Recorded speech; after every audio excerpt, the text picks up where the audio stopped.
Abrimos una nueva edición de Café Financiero con toda la información necesaria para cuidar tu dinero. Hoy Juan Pablo Pizeta nos va a contar cómo será la segmentación de tarifas de los servicios públicos que provocará un importante aumento en el costo de los mismos para más de 500.000 usuarios. Horacio Miró nos va a explicar qué condiciones deben darse para que se considere que hubo mala praxis por parte de un médico. Soledad López va a repasar lo sucedido en los mercados de capitales y en el último bloque vamos a conversar con el economista Sebastián Galiani para analizar los hechos más destacados en materia económica de estos últimos días. Arrancamos entonces este primer bloque con información sobre lo que puede suceder con las tarifas de los servicios públicos y ante el compromiso que el gobierno tomaría con el Fondo Monetario Internacional de reducir adicionalmente el déficit fiscal. En los últimos días se viene hablando del esquema que se utilizaría para reducir la carga de subsidios a los mismos. Juan, ¿qué tal? ¿Cómo andás? ¿Qué tal, Ale? ¿Cómo estás? Un gusto. Bueno, ¿cómo sería este esquema que se utilizaría? Bueno, se empezó a conocer por estas horas cuál es el esquema que está pensando el gobierno a la hora de segmentar tarifas, ¿no? Primero hay que recordar dos conceptos clave, bueno, el valor general de la factura y después el subsidio en particular, ¿no? Que es lo que abarata el costo del servicio que le llega a todos los consumidores en sus casas, ¿no? Bueno, lo que ya se anunció es que el gobierno va a aumentar un 20% las tarifas del servicio de la luz en general, pero bueno, la segmentación, que es la palabrita que estamos escuchando y que vamos a seguir escuchando por un buen tiempo, es aquello, bueno, el recorte específico de los subsidios que se va a hacer en el caso de lo que se presume, los usuarios más pudientes, aquellos que tienen la posibilidad de pagar la tarifa plena. Bueno, lo que se viene charlando, por lo menos hasta el momento, es el recorte del subsidio pleno en lo que son los barrios tal vez más pudientes, ¿no? De la ciudad de Buenos Aires. Estamos hablando de Palermo, de Recoleta, Núñez, Saavedra, algunas zonas de Villa Urquiza, algunas zonas de Palermo, Núñez, bueno, y entre otros, ¿no? Ya se empezó a discutir mucho, ¿no? Hay mucha controversia de por qué la elección de esos barrios, incluso también hay otros también en el Gran Buenos Aires, ¿no? Que estamos hablando, ¿no? Todo del área de la Concesión de Sur y de Nor, ¿no? En el área metropolitana. Y bueno, ya está instalada esta discusión.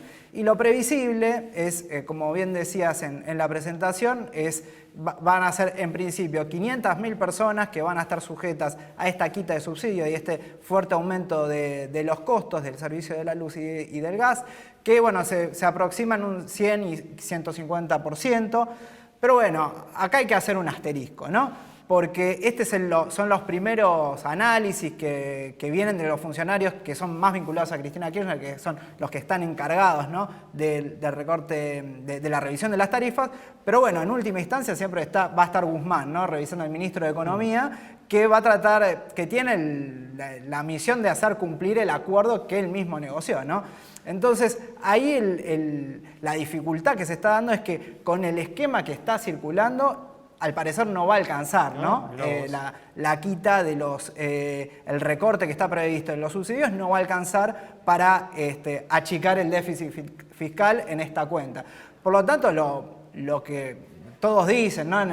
Funcionarios, economistas, especialistas, es que no cierra este esquema, ¿sí? O por lo menos si en términos políticos el Fondo Monetario va a aceptar este tipo de recortes, claro, ¿no? Porque tal vez lo hacen y lo terminan aceptando, pero por lo menos en términos de meta de déficit fiscal, esto no cierra.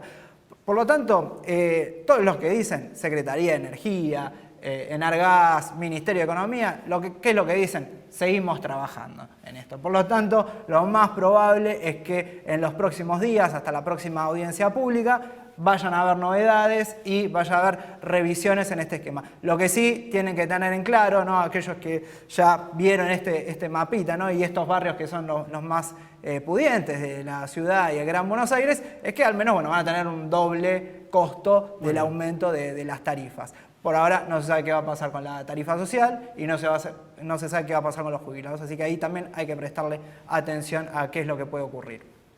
Una medida poco simpática, pero necesaria para poner en orden las cuentas públicas y dejar de emitir dinero y generar inflación. Pero vamos a comenzar ahora el repaso de lo sucedido en los mercados de capitales. En los últimos días, los índices bursátiles norteamericanos se recuperaron en este 2022 que viene errático. Todavía mantienen un desempeño negativo. Sole, ¿qué tal? ¿Cómo andás? Hola Ale, ¿cómo estás? ¿Todo bien? Muy bien, bueno, Sole, ¿cómo se viene dando esta recuperación que por el momento igual esta todavía semana no... más contentos, te Sí, diría, sin duda, que sin como duda. arrancamos el año. Sin duda. Bueno, como lo decías, los índices están en negativo. El que más bajó en el año es el Nasdaq, que es el tecnológico. Esto tiene que ver con la suba de tasas. Es más de volátil Estados Unidos. también, ¿no? Aparte, tal cual. Y el que más había subido. Y acá había subido, tal cual. El año pasado había subido cerca del 30%. El 30%, ¿no? Sí. El sector tecnológico es el más perjudicado en el caso de una suba de tasas en Estados Unidos. En el caso de una suba no, ya están determinadas las subas de tasas, exacto. hay que ver cuántas, ¿no? Y en qué, cómo lo manejan. En marzo va a haber una suba de tasas, hay que ver si de 25 puntos o de 50 puntos, eso es lo que se está discutiendo en Estados Unidos. Impacta negativamente. Ahora, ¿qué pasó en las últimas ruedas? El tema del COVID, que empieza a darse por terminado, muchos países empiezan a levantar restricciones y entonces empieza a haber una recuperación, sube el petróleo, bueno, y eso empieza a ver como una luz de esperanza, digamos, de que esto vuelva a volver a la normalidad. Mejoran las perspectivas de muchos sectores, Exactamente, ¿no? de un montón de sectores, entonces se empieza a pensar en el PBI, no solo de Estados Unidos, sino de Europa en general, y queda el tema muy importante, el tema de inflación. Vamos a estar conociendo al fin de esta semana el dato de inflación de Estados Unidos, que va a ser clave para ver también la suba de tasas y ver cómo siguen a futuro. La pregunta igual complicada, la pregunta del millón. ¿Crees que la corrección ya se terminó o puede continuar en las próximas semanas? No, yo creo que puede continuar en las próximas semanas. No Muy estoy bien. tan segura de que el mercado alcista sea para... O sea, digamos, subió demasiado, me parece a mí, puede corregir un poco más. Muy bien, entonces a tener cuidado Sí. en las próximas semanas, a manejarse con cautela. En el próximo Exacto. bloque vamos a ver, ¿no?, cuáles son las oportunidades, las alternativas disponibles en este contexto. Pero ahora vamos a hablar de mala praxis. Horacio, ¿cómo andás? Buenas tardes, Alejandro, ¿cómo te va? Bueno, ya adelantamos en la apertura, ¿no? ¿Qué Sí. condiciones deben darse para considerar, ¿no?, que hubo mala praxis por parte de un profesional médico, ¿no? Es el temor de todos los médicos, es ser imputado por mala praxis. Sin duda. Y obviamente que muchas veces ese temor es un poco infundado porque si bien hay muchos intentos de reclamo por mala praxis, constituir una mala praxis no es sencillo. El mero error no constituye un acto médico como reprochable jurídicamente. Ajá. Tiene que darse una serie de condiciones. Punto uno, tiene que haber un acto antijurídico. La antijuridicidad es un tema que se discute en la doctrina. Usemos un lenguaje más llano para que no se entienda. Muy complicado. ¿no? La antijuridicidad básicamente es que el acto médico que haya sufrido ese paciente o al que se haya sometido el paciente haya sido injusto, o sea, no haya sido necesario que pase por ese acto. Ajá. Porque, por ejemplo, para sacarte la apéndice te tienen que lastimar, te tienen que cortar, pero eso es un acto tolerado por el derecho porque es para un bien mayor. Claro. Ahora, cuando vos te hacen algo que no era necesario o no era correcto, ya se constituye injusto y eso lo constituye en antijurídico. Hablemos punto. un ejemplo, a ver, por ejemplo. Por ejemplo, que Si recordás además algún caso de esos Sí. sonados, ¿no?, que ha habido. de no, mala casos, praxis por ejemplo, médica, ¿no? lo del error. Yo tengo un médico, hace muchos años me llamó un médico y me dijo, miró, me van a demandar por mala praxis y me van a ganar porque me equivoqué. Le operé la rodilla izquierda al paciente y le tenía que operar la derecha. ¿Y cómo hizo, doctor? Y le pregunté al paciente. El paciente tenía 80 años y estaba en la camilla, una señora. Le digo, pero doctor, a ver, hay que marcar, hay medidas de seguridad, hay que marcar la rodilla que se va a operar. Le digo, ahora, dígame una cosa, ¿la rodilla izquierda que operó estaba sana? No, o sea, tenía que operar la semana que viene. Bueno. Entonces, hay un error médico, pero no hay un acto antijurídico, Claro. porque en definitiva no le causó un daño. El acto, Hablamos un ejemplo en el que sí hay mala praxis, ¿no? el acto tiene que ser antijurídico, tiene que haber un daño. El daño tiene que ser permanente y medible, porque es habitual que mucho pasa en estética. Le hacen Mira, un nos quedan tratamiento, 30 segundos para redondear, ¿no? le hacen un tratamiento, se le inflama la cara, y mala praxis, pero a los 10 días no tiene más nada, se le fue. Claro. Entonces eso ¿Me entendés? Eso desaparece y en constituye, el daño no existe. Para que haya mala praxis tiene que haber, y te lo redondeo, acto antijurídico, daño actual, medible y permanente.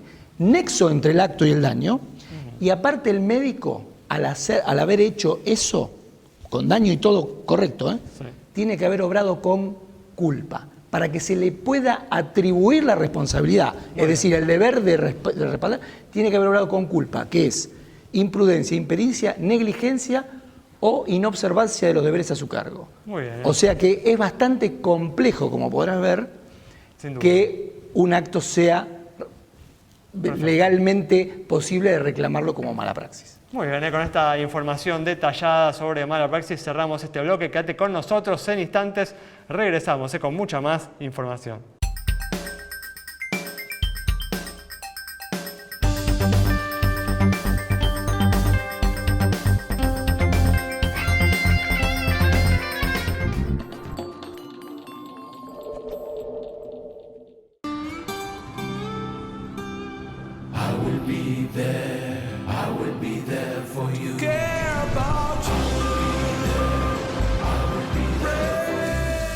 En Sancor Seguros estamos junto a vos en todo momento, acompañándote. Sancor Seguros, estamos. Seguridad no está en las cosas, está en saber cuidarlas. Por eso Triunfo Seguros te ofrece la mejor cobertura para tu auto y moto. Triunfo Seguros, siempre cerca tuyo.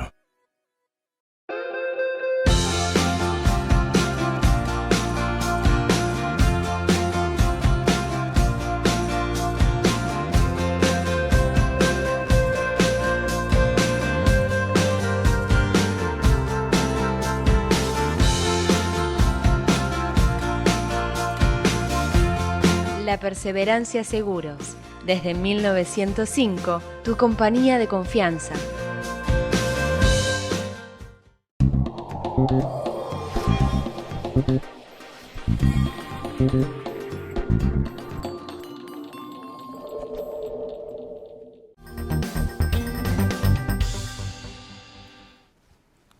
Abrimos este nuevo bloque con información del mercado inmobiliario y de acuerdo a un informe publicado días atrás, en los últimos meses, los precios de los inmuebles de la Ciudad de Buenos Aires continuaron cayendo y ya acumulan una merma del 16% respecto a los valores del 2019. Juan, ¿qué se espera para este año? Bueno, Ale, como decías, cualquier informe que veas del mercado inmobiliario, sea de Zona Prop, que registró un 7,5% de caída en diciembre, de los valores en dólares, ¿no?, del metro cuadrado, o de Prosperati, que ya el 13,4% o el 16% que vos mencionaste, todos arrojan la misma conclusión. El precio del metro cuadrado cotizado en dólares de las propiedades no se recupera. Otro relevamiento de UDESA hay una pequeña suba en enero del 0,6%, lo cual hay que ver si esa tendencia se confirma, porque lo mismo, ¿no?, en términos interanuales nuevamente se registró una caída, ¿no?, del valor de las propiedades en un 3,2%. Entonces, lo que sí se está dando en particular es que, bueno, en Palermo sobre todo se da una depreciación, ¿no?, de los valores de las propiedades, sobre todo de las casas, ya entran con un ingreso también desde una caída del 7%, ¿no?, cualquier propietario que decida poner su casa en venta, y lo mismo en Avellaneda, ¿no?, también llega a valores muy altos de depreciación. Entonces, la conclusión que uno puede sacar frente a esta tendencia es que para el lado del comprador es una oportunidad quien tenga un ahorro de más, ¿no?, por supuesto, que tenga el líquido. Pero claro, el financiamiento sigue todavía muy restrictivo en lo que tiene que ver con créditos hipotecarios, por lo tanto es importante mantener que se considere ese ahorro. En todos los barrios, ¿no?, porque al Palermo, que suele ser uno de los barrios más caros, hay que tener un ahorro muchísimo más alto, ¿no? ¿Y hay alguna recomendación para el vendedor, Juan? Bueno, esto en particular, y también lo que sigue teniendo muchísimo interés es PHs, ¿no? Ajá. Sigue habiendo un interés, lo que tiene que ver con la oferta de este tipo de inmuebles. Las consultas oscilan en torno al 40%, según otro de los informes que están circulando en el mercado. Por lo tanto, bueno, prestar atención a este tipo de ofertas. Muy bien, continuamos y cerramos el bloque ahora con las recomendaciones de Soledad para aquellos que están buscando alternativas para colocar sus ahorros. Y comenzamos, Sole, con alguna opción para los inversores más conservadores. Bueno, yo creo que acá los inversores más conservadores en Argentina, yo compraría bonos Concer.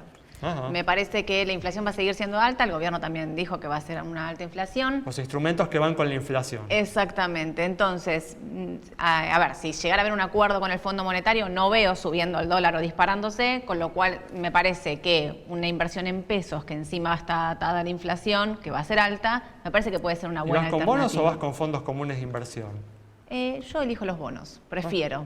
Ajá. Prefiero. ¿Y bonos soberanos o hay también bonos corporativos? Prefiero los soberanos. El TX24, por ejemplo, tienen buen volumen, me parece que es una buena alternativa.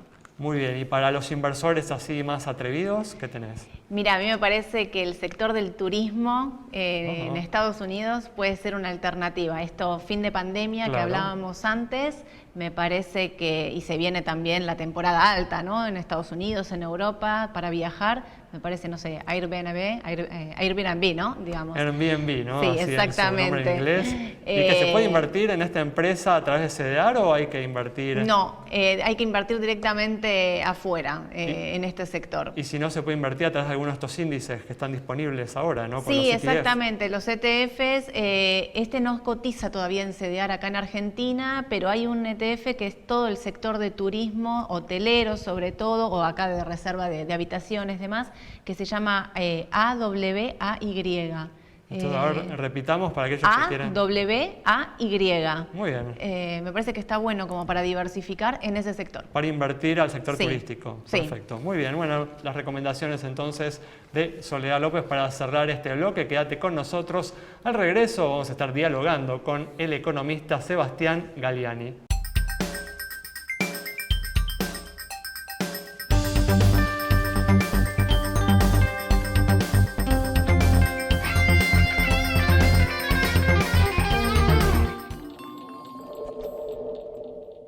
El celular es mi herramienta de trabajo y es una fuente inagotable de información. Yo lo protejo con Segurosel, de Rus Seguros. Asesórate con un productor o cotizá y contratá 100% online. Segurosel, de Rus Seguros. La nueva Cooperativa de Seguros le ofrece las mejores coberturas para usted y su familia. Contáctese al 0800-333-4455. La nueva Honestidad para asegurar, solvencia para responder. ¿Te chocaron y no fue tu culpa?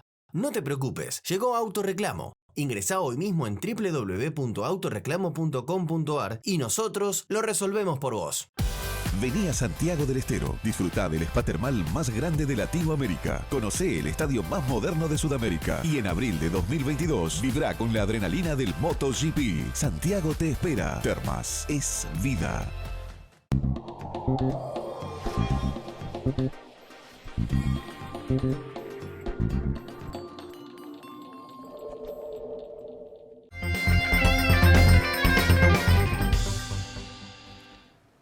Abrimos ya este último bloque con la presencia en forma virtual del economista Sebastián Galliani para analizar los hechos más destacados en materia económica de los últimos días. Sebastián, ¿qué tal? ¿Cómo andás? Hola, ¿cómo estás? Un placer como siempre hablar con vos. Igualmente, Sebastián, gracias por atendernos. Y bueno, en los últimos días el Banco Central viene acelerando la devaluación del peso en el mercado oficial, que esta devaluación ya está cerca del 3% mensual contra el 1% mensual del año pasado. ¿Crees que este ritmo devaluatorio va a tender a ubicarse en torno a la inflación, Sebastián, o puede superarla teniendo en cuenta la escasez de reservas y que todavía el gobierno necesita, ¿no?, seguir financiando el déficit fiscal con emisión monetaria? Mira, o sea, el gobierno tiene un dilema importante en el mercado de cambios y es fruto principalmente de no tener un programa económico. Por un lado, el año pasado dejó atrasar el tipo de cambio oficial, la brecha está en niveles muy, muy altos y un acuerdo con el fondo lo obliga a incrementar las reservas, a comprar. Entonces, debería devaluar por arriba la inflación para lograr ese objetivo. El problema que tiene es que devaluar por arriba la inflación con una tasa de interés real negativa es inviable, o sea, no lo va a poder sostener. La gente obviamente se va a ir masivamente al dólar en el paralelo y entonces no va a lograr bajar la brecha. Claro. Ahora, si trata de tener una tasa de interés positiva, como se sugirió el ministro Guzmán, que sería parte de lo que se negoció con el fondo, tendría un poco más de chance, pero hay un problema, que es que el déficit fiscal es muy alto y en particular el cuasifiscal, que está todo a muy corto plazo, se podría llegar a espiralizar con una tasa de interés real positiva de una forma explosiva. Así que el gobierno está, moviéndose por un camino bastante delicado en el que cualquier cosa puede disparar al dólar y a la inflación. Sí, por lo pronto está apelando, ¿no? Hoy estamos viendo en estos últimos días que se han endurecido los controles, las restricciones a las importaciones, lo que muestra, ¿no?, un gobierno que todavía no está dispuesto a acelerar, ¿no?, el ritmo evaluatorio, sino que apela a los controles para hacer que las reservas le duren más, ¿no? Sí, nuevamente, la verdad es que si no puede tener un plan económico en el que logre ponerle un ancla a las expectativas y tener una tasa de interés real, va a tener que tener un salto en el tipo de cambio oficial en algún momento. Y eso el gobierno no va a hacer lo imposible por evitarlo, y entonces incluso pagando un costo en términos de nivel de actividad, ¿sí?, poniendo muchas restricciones, que ahí el trade-off es entre que el tipo de cambio se ajuste y el nivel de actividad se ajuste. Por lo menos sí, lo que ha logrado el gobierno, ¿no?, había tenido una presión fuerte, ¿no?, en el mercado de cambios hace un par de semanas que tuvimos, ¿no?, el dólar en el mercado libre superando, ¿no?, los 220 pesos. Y ahí vino el anuncio, ¿no?, el acuerdo con el fondo que ha traído, ¿no?, un par de semanas de cierta tranquilidad, ¿no? ¿Crees que esto se puede mantener en el tiempo o ahora necesita mostrar más cosas el gobierno? Bueno, por un lado está claro que si no acuerda con el fondo va a tener turbulencias financieras. Eso lo sabe el gobierno y lo sabe el mercado. El acuerdo con el fondo trajo un poco de calma, pero enseguida la coalición gobernante se resquebrajó como resultado de ese acuerdo, ¿sí? Que tampoco está cerrado el acuerdo, ni lo conocemos con mucho detalle. Conocemos lo que anunció el ministro Guzmán y después, y un poquito antes, el presidente dijo que estaba cerrado, pero ya sabemos que el presidente un día dice una cosa, otro día dice otra, o sea que eso no tiene mucha importancia ya. Entonces, me parece que si logran un acuerdo con el fondo, es bueno, se evita un default que afectaría mucho al crédito en el país y al tipo de cambio, pero en la medida en que sigan emitiendo, el tipo de cambio nominal va a seguir estando bajo presión, ¿sí?, porque aumenta la cantidad de dinero y aumenta la demanda nominal de divisas. Se anunció como que el Banco Central iba a reducir la emisión bajando el financiamiento al Tesoro, pero eso hace a lo que te decía antes, ¿sí? ¿Hasta qué punto con una tasa de interés negativa eso es viable? ¿Y hasta qué punto con este déficit tan alto pueden tener una tasa de interés real? Entonces, de nuevo, están moviéndose entre una pared y otra por un camino muy, muy finito, ¿sí? De todas formas, ¿no?, suponiendo que se cierra, ¿no?, el acuerdo, con las condicionalidades, ¿no?, que más o menos trascendieron, por ejemplo, un déficit fiscal primario del 2,5% del PIB para este año, con una trayectoria, ¿no?, de reducción del déficit en los años siguientes. ¿Eso crees que es suficiente para ir generando un contexto de mayor tranquilidad financiera, o crees que ese acuerdo no sería suficiente y podemos tener turbulencias incluso en el marco de un acuerdo firmado?